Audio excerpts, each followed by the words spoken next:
해주십니다. 여러분 한 주간 잘 지내셨나요? 여러분들의 삶에 오늘 이 말씀이 또한 주님 앞에 기쁨이 되고 또한 주님의 은혜를 받는 귀한 자리가 되기를 주님의 이름으로 소망합니다. 사도행전의 시작은 예수님께서 하늘로 올라가심으로 기록을 시작하고 있습니다. 사도행전 1장 11절의 말씀에 보면 갈릴리 사람들이 그 하나님께서 예수님께서 승천하시고 난 장면을 볼 때 그 천사 두 천사가 이야기하는 장면을 서두에 기록하고 있는 것을 보는 것처럼 우리의 삶에 있어서 사도행전은 예수 그리스도께서 승천하신 후의 일을 담고 있는 이야기이죠. 그렇게 올라가고 나서 2장 말씀에서는 뭐라고 이야기를 하고 있냐면 오순절이라는 날이 이르렀을 때에 그 첫 오순절에 성령 세례를 받고 그들이 하나님의 사역을 감당하기 시작했다는 내용으로 이야기합니다. 예수님께서 이 땅 가운데 있고 또 하늘로 승천하시면서 말씀하셨던 이야기가 바로 너희와 함께하는 모회사 성령이 함께할 것이다. 너희가 그것을 기다리라 라고 말한 것처럼 그대로 하나님이 그 가운데 이루시는 것을 볼 수가 있죠. 이 이야기가 있게 된 후에 3장에서 안진뱅이를 일으키시는 베드로와 요한이 안진뱅이를 일으키는 사건이 있게 되고 그 다음에 오늘 본문 말씀인 4장이 주어지게 되는 것입니다. 4장에서는 공동체의 모습을 우리에게 보여주고 있어요.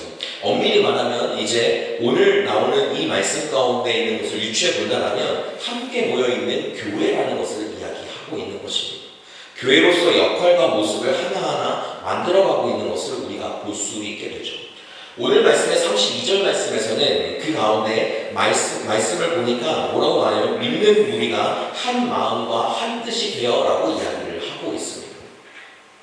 한 마음과 한 뜻을 이제 언어로 번역을 해보니까 마음과 혼이라고 번역을 할 수가 있어요. 하지만 이것을 비슷한 의미를 가지고 있습니다. 둘 다. 그렇기 때문에 굳이 구분하여서 사용하지는 않아도 되고 두 단어가 무엇을 이야기하냐면 하나가 되었다는 것을 이야기하기 위해서 한 마음과 한 뜻이라는 것을 이야기를 하는 거예요. 오늘 그렇기 때문에 이 사람들이 그렇게 하나님 앞에서 믿는 사람들이 모두 다 한 마음이 되어 한 공간에 모여있게 되었다는 걸 이야기합니다. 오늘 본문 말씀 전에 있는 이제 24절에서는 한 목소리, 한 마음으로 그 사람들이 하나님께 소리 높여 이르되, 그러니까 말 그대로 기도를 했다는 것을 이야기하는 거죠. 그러니까 한 마음으로 기도를 하기 시작했다고 이야기를 하고 있어요. 베드로와 요한 사도가 이제 감옥에 갇혀서 신문을 받다가 나오게 되죠. 이제 풀어주게 됩니다. 그랬을 때 그 무리가 함께 있어서 그것들을 이야기했을 때 그 무대에 있는 모든 사람들이 한 목소리로 한 마음으로 이렇게 기도를 했던 것이 오늘 이야기가 되어지는 믿는 사람이 한 마음과 한 뜻으로 서로 함께 모였다라는 것으로 우리가 보여질 수가 있게 되는 것이죠. 그렇게 믿는 우리는 이제 그 사람들 자체가 말 그대로 하나님만을 바라보고 의지하는 사람들이라는 것을 가지고 있는 것입니다. 교회는 믿는 무리가 있는 공간입니다. 그러면 이제 물어볼 수 있는 사람들이 있어요. 그러면 믿지 않는 자들은 교회 올 수 없습니까? 믿지 않는 자들은 교회 오면 안 되는 것입니까? 라고 누가 물어볼 수도 있을 것 같아요. 당연히 그건 아니죠. 여기서 믿는 무리라고 하는 것이 이제 교회를 구성하는 우선적인 구성원들이 되어진다라고 이야기를 하는 것입니다. 그러니까 믿는 무리가 함께 모여있는 공간에서 바로 교회가 세워지고 그 교회를 통해서 믿는 무리가 그 가운데 한 마음과 한 뜻, 말 그대로 예수 그리스도를 바라보고 하나님을 바라보는 공간으로 온전히 그 공간이 사용되어지게 된다는 것입니다. 믿는 무리는 누구를 의미합니까? 바로 예수 그리스도의 그 십자가의 죽으심과 그 부활을 믿는 사람들이 있게 된다는 거예요. 그렇게 믿는 무리는 한 마음과 한 뜻이 되어서 무엇을 하기 시작하냐면 물건을 통용하기 시작한다라고 이야기를 하고 있습니다. 통용하다라는 그 말의 사전적인 의미를 한번 찾아보니까 일반적으로 두루 쓰다, 잘 안 보이시죠? 어떤 말이나 사물을 어떤 수단으로 쓰다, 서로 넘나들어 두루 쓰다 라는 의미를 가지고 있어요. 그 예루살렘 교회, 이 교회는 예루살렘에 있는 교회입니다. 예루살렘 교회 교인들 가운데 부자들도 있었고 가난한 사람들도 있었어요. 근데 그 당시에 부자들이 가난한 사람들을 위해서 물질을 기부하는 것은 흔하지 않는 일이었습니다. 당시의 빈부의 차이라는 것 자체를 사회 지위, 사회 제도 안에서 당연한 것이다 라고 인식하는 문화였었기 때문에 그렇게 할 수가 없었죠. 근데 그들이 복음과 성령으로 변화가 되자 그들은 그 전통적으로 가지고 있던 자신들의 통념, 자신이 가지고 있던 그 전통을 이제 무너뜨리기 시작합니다. 사도행전을 누가 썼느냐? 이제 누가가 썼어요. 누가 썼느냐? 누가가 썼어요. 네, 아시죠? 여러분, 누가복음을 쓴 누가가 사도행전도 같이 기록했습니다. 누가는 여기에서 진정한 하나됨을 물질에 공유하는 것으로 표현하고 있다라고 이제 성경학자들은 이야기를 보통 합니다. 이것은 인간이 물질을 대하는 태도를 반영하는 것을 이야기를 하고 있는데 뭐냐면 즉 물질의 그 공유는 가족이라야 가능한 것이다. 그런데 이 교회가 그렇기 때문에 믿는 무리 안에서 하나의 가족이라는 것을 증명하고 있는 것이다 라고 기록을 하고 있는 거예요. 그것은 왜 그렇게 될 수밖에 없을까요? 바로 복음의 능력이 있기 때문입니다. 예수 그리스도를 믿는 그 복음의 능력이 그들을 변화시켰고 그 공동체를 그렇게 만들어 갔던 것들을 볼 수가 있게 되죠. 이것이 복음이 세상 가운데 보여지는 모습이고 세상 가운데 그 가운데서 이제 하나님의 말씀 안에서 변화되는 것들이 어떻게 복음으로 되어지는지를 우리에게 보여주고 있는 것이죠. 요즘 이제 가족이라는 개념을 이제 우리가 보게 된다면 가족에 대한 부분에서 이제 그러한 부분이 많이 흔들리는 것 같아요.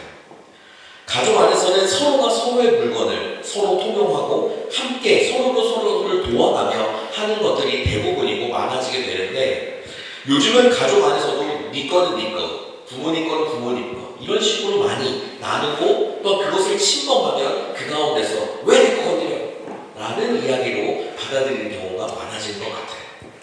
각자의 소유와 또 각자의 것들을 인정하는 것은 사회적인 개념입니다. 이 세상에 살아가는 우리의 인생 가운데 있어서 이제 그것은 당연한 인식이에요. 근데 그 인식이 또한 가족 안으로 들어오면서 그 가운데 개인주의로 계속 변화가 되는 겁니다. 내 것. 부모님은 부모님, 나는 나. 그런 것들이 가족 안에 있다 보니까 서로가 서로를 도와주고 서로가 함께하는 그 가족 안에서의 가족 안에서의 함께하는 것들이 많이 적어지는 시대가 요즘 세대가 되어버린 것이 참 안타까운 현실이라고 생각합니다. 교회라고 하는 것 속에서 그 가족의 현재 있는 가족의 형태가 그대로 교회 안으로 들어와요. 핵가족화를 넘어서 개인주의, 개인 가족이라고 불리는 그런 개념들이 교회 안으로 들어오게 되면서 교회가 그 하나님 안에서 정말 서로가 서로의 것들을 함께 통용하고 또한 서로가 서로를 위해 기도해주고 따뜻하게 안아주고 서로를 도와주는 그 모습이 점차 교회 안에서 사라지는 것들을 볼 수가 있습니다. 여러분들 주님께서 우리를 이 자리 가운데 부르신 줄 믿습니다.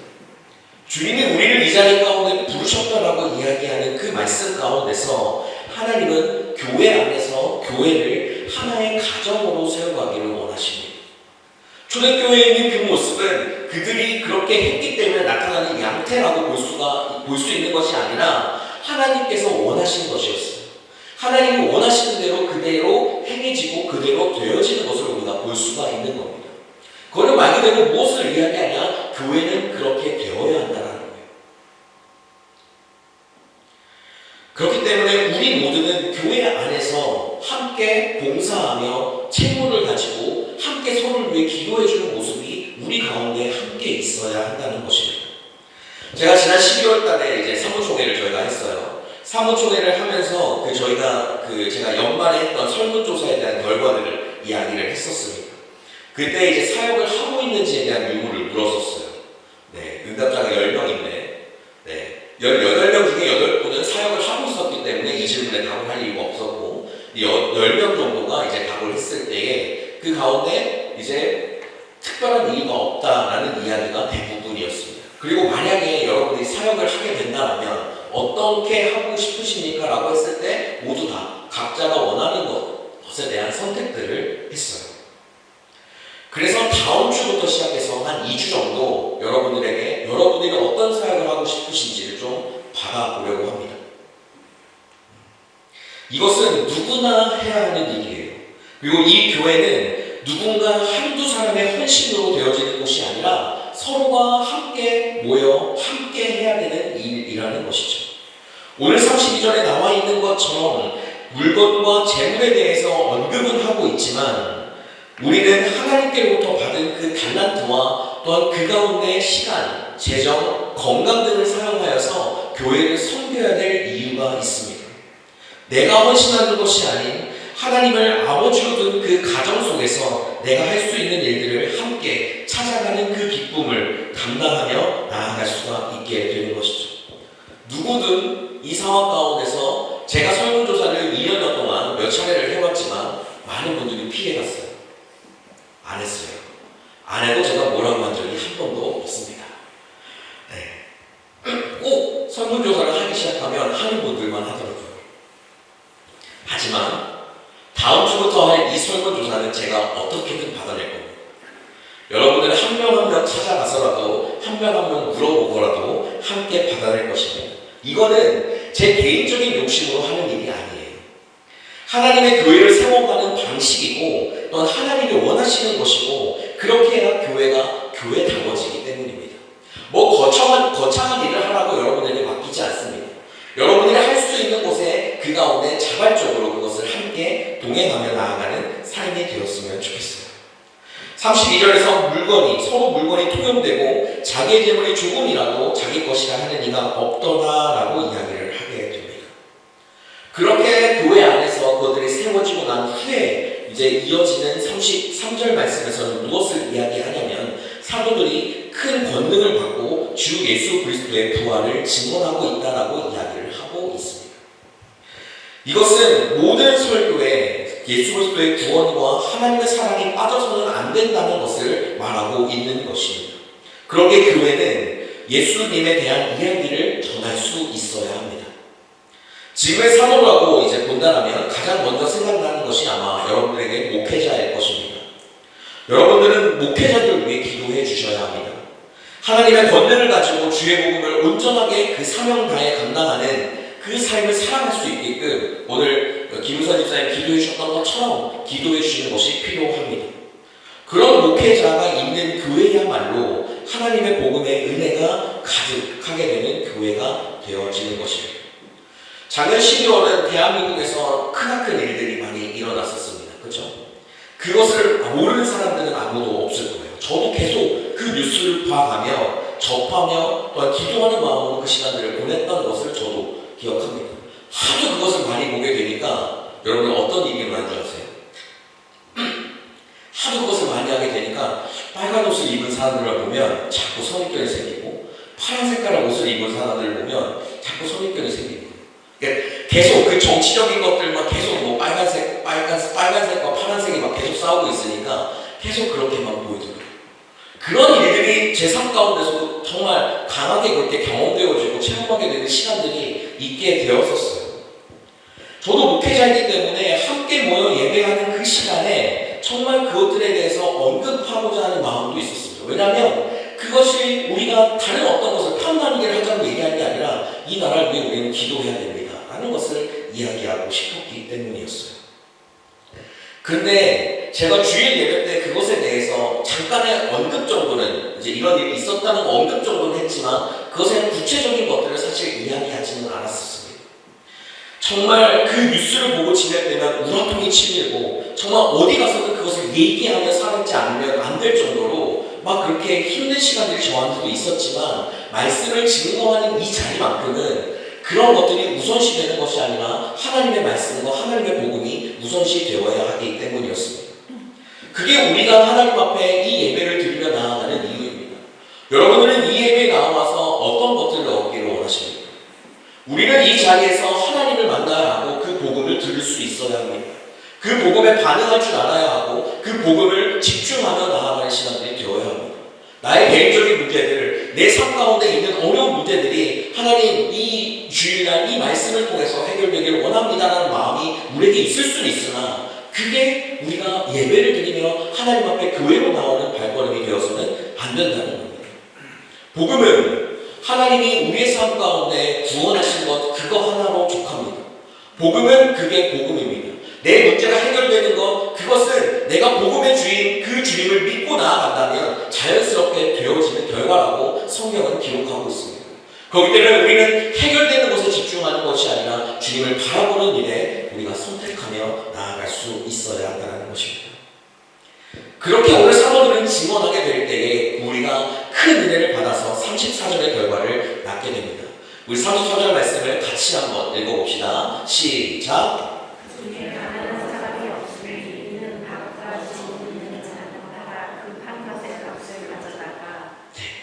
그 공동체, 그 교회에는 가난한 사람이 없다라고 이야기를 하고 있습니다.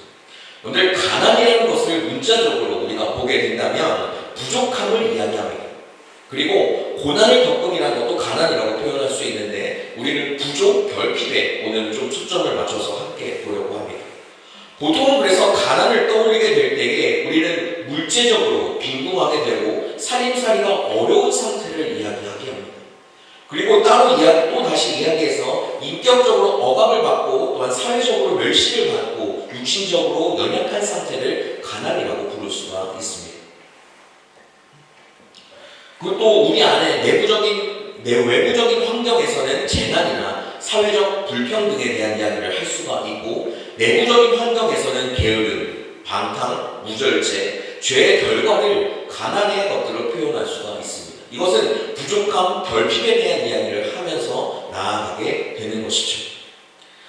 한편 하나님께서는 출애굽을 하여 가나안 백성들이 이스라엘 땅에 정착하게 될 그 시기에 공동체들을 향해서 그 가난에 대한 문제를 신앙과 결부시킴으로 인하여서 가난이 한 개인의 문제가 아닌 한 공동체 안에서의 문제라고 기록한 바 있습니다. 신명기 15장 4절 5절 말씀에서는 그렇게 이야기를 합니다. 너희가 말씀을 지키고 행하며 나아간다라면 너희 중에 가난한 자가 없으리라. 저는 여기에서 가난에 대해서 다시 한번 생각해 보기를 원합니다. 가난은 다른 말로 표현해서 빈곤이라고 이야기할 수가 있습니다. 가난은 그래서 기본적으로 부족함이라는 단어를 가지고 있는 것이죠. 우리의 삶 가운데 있어서 부족함은 참 많습니다. 여러분들 각자의 삶을 본다면 부족함이라는 것이 우리에게 참으로 많아요. 이 부족함을 언제 우리가 더 느끼게 되느냐? 바로 나보다 그 분야에서 잘하는 사람이 등장하면 내가 부족함을 더 많이 느낍니다. 단편적인 예를 들어서 기도를 많이 하고 기도를 잘하는 사람 앞에서는 그 상대적으로 나는 기도가 부족하다고 말하고 나아갈 수가 있어요. 누군가가 사랑을 끊임없이 부어주는 사람을 만나게 되면 나는 그 사람보다는 사랑이 없다, 사랑이 부족하다라고 이야기를 할 수가 있습니다. 하나님께서 가정을 만드실 때에 그 사람의 부족함을 채워주시는 사람을 만나게 하십니다. 이거는 저와 저의 아내를 보더라도 그것은 그렇게 말씀할 수가 있는 거예요. 저에게 부족한 그 부분들을 저희 아내가 채워주는 것을 저는 정말 많이 경험합니다. 반대로 저도 그렇겠죠. 아내의 부족함을 제가 채워주고 나아간다는 거예요. 근데 삶을 살아가다 보니까, 가정 안에서 살다 보니까 더 신기한 것은 무엇이냐면 자녀들도, 가정 안에 있는 자녀들도 그 부족함을 채워주는 존재가 되어진다는 사실입니다. 그렇게 가정 안에서는 서로가 서로의 부족함을 채워주며 살아갈 수가 있게 되는 거예요. 저는 지금 제 삶 가운데서 그 부족함을 채워주던 존재인 둘이 사라진 상태를 경험하며 살아가고 있습니다. 일주일을 보냈어요. 여러분 그 말씀 아세요? 사람은 그 자리에서 없어져 봐야 그 사람의 소중함을 안다. 딱 그 말이 맞더라고요. 부족함이 많이 느껴지는 시간들이었습니다. 저에게. 교회 안에서의 그 부족함이 느껴졌을 때, 또한 그 가난이 느껴지게 되었을 때 교회 안에서는 그 가운데 힘듦과 어려움이 동반되어지게 됩니다. 교회는 어떤 공동체여야 합니까, 여러분? 사랑이 전해지고 서로가 하나님을 바라볼 수 있도록 도와주는 곳이어야 합니다. 그리고 서로를 위해 기도해 주어야 하는 공동체가 되어져야 한다는 거예요. 제가 이제 참 그 가운데서 안타깝고 화가 막 나는 이유는 이제 함께 축하해주고 함께 기도해 줘야 할 일들이 교회에서는 광고하는 것을 꺼려한다는 사실입니다. 광고하지 말아주세요. 드러나고 싶지 않다라는 거예요. 모든 사람들에게 왜 그럽니까? 그게 해야 되는데 왜 안 하고 싶습니까? 라고 이유를 다 묻지는 않아요. 저는 그런 스타일이 아닙니다. 이유를 물어가면서 왜 그러냐 마음을 만지는 사람이 아니에요. 싫어요. 예, 알겠습니다. 이러고 빠지는 스타일입니다. 그리고 다시 가서 이야기하는 스타일이거든요. 이유는 묻지 않았지만 광고를 굳이 알리고 싶어 하지 않는 사람들은 그 이유가 무엇인지를 생각해보고 몇 명한테 물어봤을 때에는 굳이 나와 친하지 않은 사람들이 다 그걸 알기를 원하지 않는다는 거예요. 근데 제가 안타깝고 더 화가 나는 사실은 무엇이냐면 그래요? 알겠습니다. 그럼 제가 속으로 혼자 기도하겠습니다. 그 며칠 뒤에 가면 다 알고 있어요. 인스타에 올리고 주변 사람들이 이렇게 저렇게 해서 알려주고 저만 가운데 가만히 있어가지고 뭐지? 이럴 거면 광고를 하지 왜 굳이 광고를 안 해야 된다고 이야기를 할까? 라는 생각을 하게 됩니다. 하지만 저는 그 가운데 그게 마음이 아프고 안타까운 상황들이 있게 되었던 것들을 보게 돼요. 제가 이 교회에 와서 그런 것들을 경험했던 거였습니다. 아직 교회가 서로를 위해서 사랑해주는 공동체가 아직 못 되었구나. 이 교회가 어느 학교에 있는 동아리나 어느 그 한국인들이 모여있는 그냥 일반 공동체와 같은 분위기로 되어져 왔구나. 제가 지금 이렇게 이야기하는 말이 여러분들을 그렇게 하지 않았기 때문에 책망하려고 말씀드리는 것이 아닙니다. 교회의 분위기는 우리가 만들어 가야 하는 것이지만 기본적으로 목회자와 직분을 맡은 자에게 어쩔 수 없이 좌지우지 된다고 저는 생각을 합니다. 여러분, 교회 안에서 서로를 위해 살아가는 것은 하나님의 교회로서 당연한 것입니다. 왜냐하면 우리는 모두 하나님의 사랑, 그리고 예수 그리스도의 섬김, 그리고 성령님께서 도와주심 안에서 각자가 그렇게 살아가고 있기 때문입니다. 쉽게 얘기해서 하나님의 사랑을 받은 자들이기 때문이에요. 사랑을 받은 자들은 어떻게 됩니까? 사랑을 하게 되어 있습니다. 제가 역사를 굉장히 좋아해요. 전 중고등학교 시절을 보내보다 보면 제가 이과 계열이라서 이과 머리만 있거든요. 그래서 진짜 국어도 진짜 못했고 다 못했는데 역사 하나만 너무 잘했어요. 그만큼 역사는 저에게 굉장히 흥미있는 주제였습니다. 그래서 제가 어느 때 유튜브를 보다 보니까 조선왕조실록에 대한 것들을 풀이해서 설명하는 것들을 보게 되었어요. 그 가운데 제가 무엇에 대해서 듣게 됐느냐? 바로 사도세자에 대한 이야기를 듣게 되었습니다. 사도세자는 아버지인 영조의 그 사랑을 받지 못한 채 많이 그 정신병도 있고 사람들을 많이 죽이기도 하고 그 가운데 정말 힘든 시간들을 보내다가 결과적으로는 영조를 죽여야 하기까지 이르게 됩니다. 그리고 그것이 실패가 되자 영조는 그 가운데 뒤로 들어가 마음을 그 안에 들어가라라고 명령하죠. 그렇게 되고 8일 만에 죽을 수밖에 없었던 그 사도세자. 아버지 영조는 그 완벽함을 가지고 있는 사람이었어요. 그러니까 자신의 부족함이 있기 때문에 내 자녀는 완벽하게 돼야 된다고 생각을 했던 셈이죠. 근데 이 사도세자는 어릴 때 그 영특함이 눈에 보였습니다.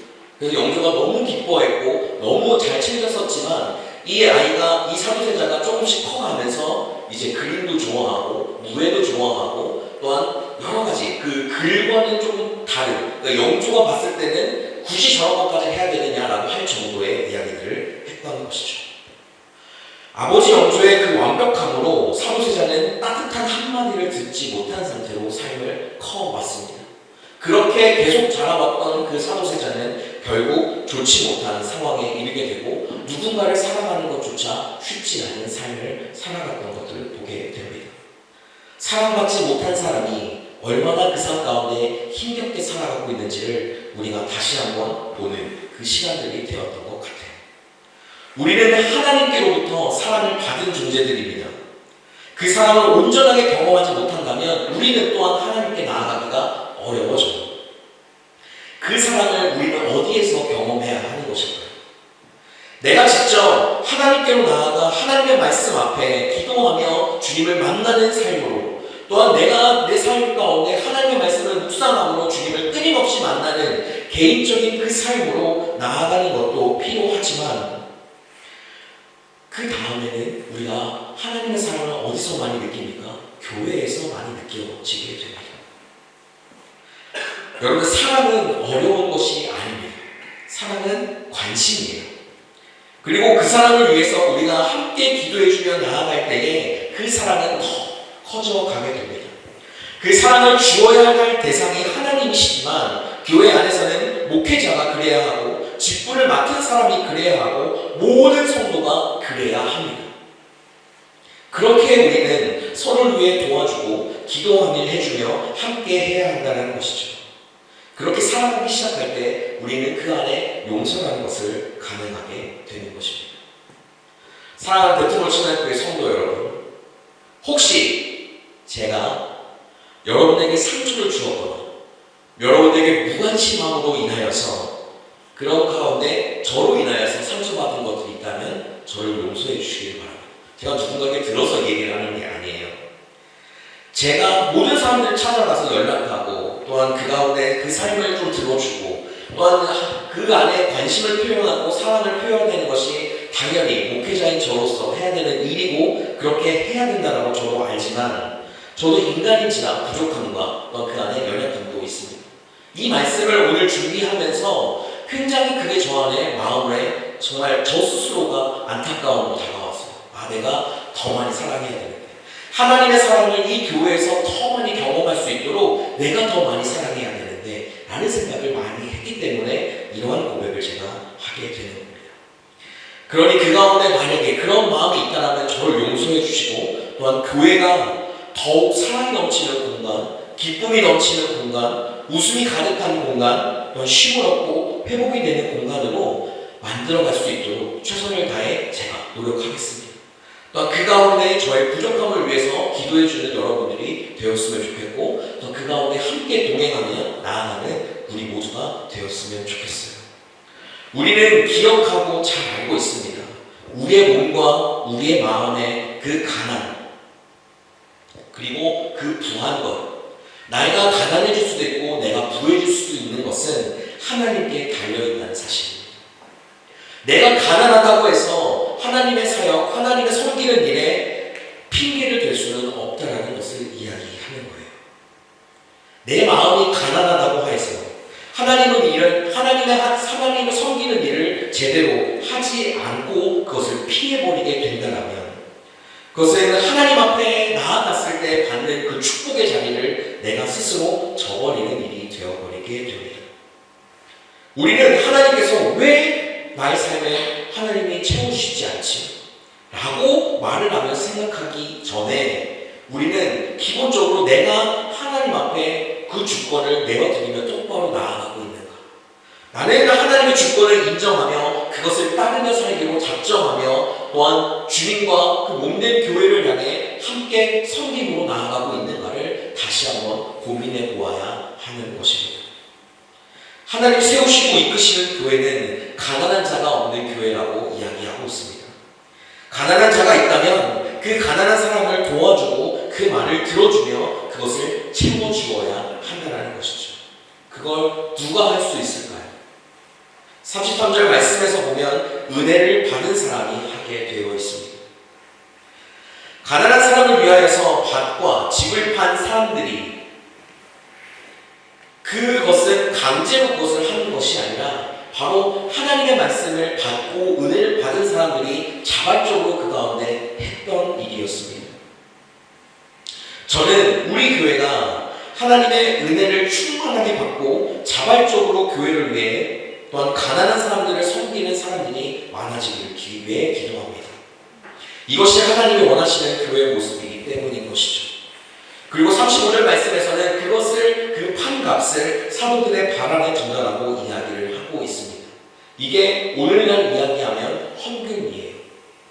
헌금은 하나님께서 나에게 주신 은혜대로 내가 내는 것입니다. 그렇죠? 그리고 그것이 어떻게 하나님의 교회를 위해 사용되어지는 거고 또한 하나님의 교회 안에 있는 성도들을 위해 사용되어지게 되는 것이죠. 오늘 우리는 사도행전 4장에 나와 있는 이 모습을 보았습니다. 말씀을 준비하면서 한편으로는 이제 나도 저런 사도들 밑에서 좀 교회를 같이 경험했으면 좋겠다라는 생각이 들면서 약간 부러움도 있었어요. 그리고 또한 우리 교회를 보면서 굉장히 감사했습니다. 제가 2023년 2월 달에 이 교회에 부임하여 왔을 때 교회는 그 어느 때보다 차가웠어요. 그리고 그때 기억은 한 달 내내 이제 해가 안 뜨고 비가 왔던 기억만 눈앞에 있습니다. 그러면서 제 마음이 더 많이 무거웠던 시간들이 있었어요. 또 옛날 이제 했었던 설교와 유튜브에 올라왔던 모든 것을 살펴보는데 그 가운데 아직 많이 어색해하는 모습이 많이 보여지는 그 시간들이었습니다.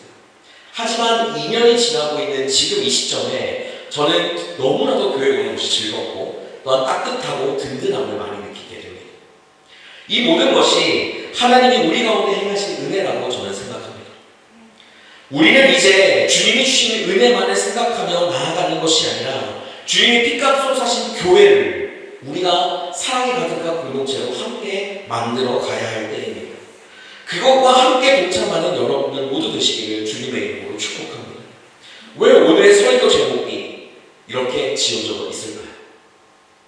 무엇을 선택하게 되냐?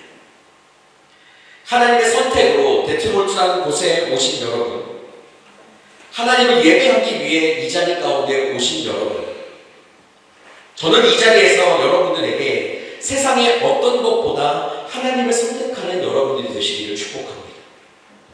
저는 여러분들이 교회를 사랑하는 선택을 하는 여러분들이 되기를 기도합니다.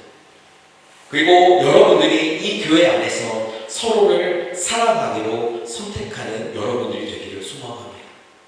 이것은 하나님이 우리에게 원하시는 것이지만 우리가 선택해야 하는 것입니다. 선택하게 됐을 때 그 결과는 모든 사람들이 알지 못해요. 왜냐하면 선택한 사람들만 받을 수 있는 은혜가 있거든요.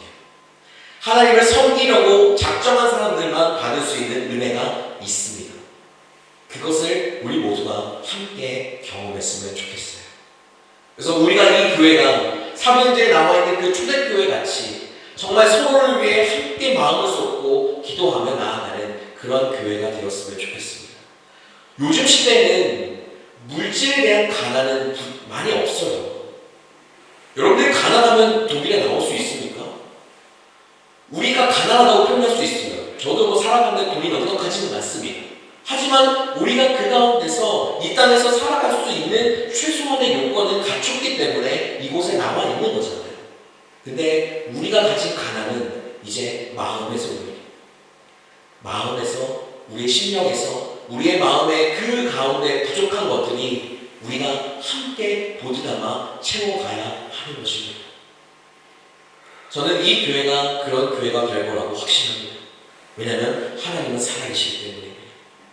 하나님이 살아있고 또한 목회자가 저도 그 하나님만을 바라보며 나아가려고 애를 쓰고 또한 직분을 맡은 분들은 그렇게 하고자 결단했기 때문에 직분자로 서셨습니다. 그렇기 때문에 우리는 그 가운데 이 교회가 든든하게 서 있기 때문에 저는 반드시 그렇게 될 거라고 믿습니다. 그 가운데 누구 한 사람이 아닌 우리가 함께 합시다. 함께 나아가는 시간들이 되었으면 좋겠어요. 우리 아시아 같이 함께 찬양하며 나아갔으면 좋겠습니다.